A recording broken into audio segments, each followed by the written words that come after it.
বসন্ত নয়, আমার দরজায় প্রথম কড়া নেড়েছিল অবহেলা।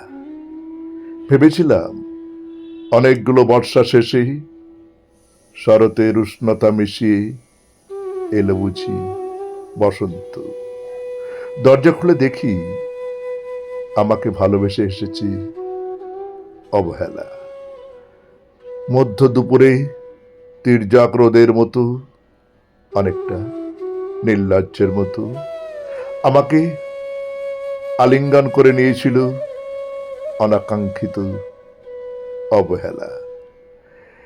আমি চারপাশে তাকিয়ে দেখেছিলাম আমার দীনদশায় কারো করুণা বা আরতির পেখম ছড়িয়ে আছে কিনা। ছিল না। বৃষ্টিহীন জনপদে খড়খড়ে রোদ যেমন দস্যুর মতো অদমনীয়, তেমনি অবহেলাও আমাকে আগলে রেখেছিল নির্মোহ, নিঃসংকোচিত। আমি অবহেলাকে পিছনে ফেলে একবার ভো দৌড় দিয়ে এগিয়ে গিয়েছিলাম। তখন দেখি আমার সামনে কলহাস্যে দাঁড়িয়েছি উপেক্ষা। উপেক্ষার সঙ্গেও একবার কানামাছি খেলে এগিয়ে গিয়েছিলাম তোমাদের কোলাহল মুখর আনন্দ সভায়। কি মিলেছিল? ঠোঁট উল্টানো ভর্ৎসনা আর অভিশপ্ত অনুরার মতো একতাল অবজ্ঞা। তাও শুয়ে গিয়েছিলাম একটা সময়।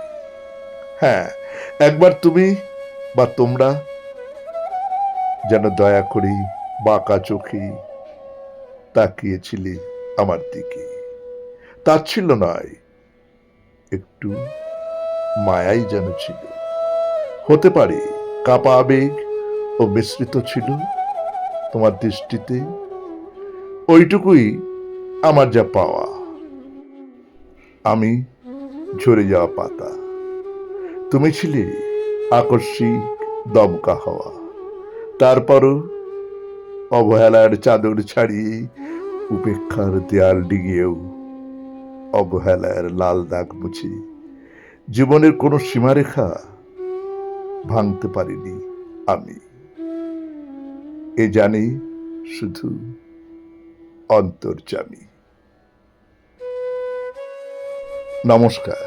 শুনলেন কবিতা বসন্ত নয়, অবহেলা। কলমে দর্পণ কবির, উচ্চারণে আমি সুরজিৎ দাস।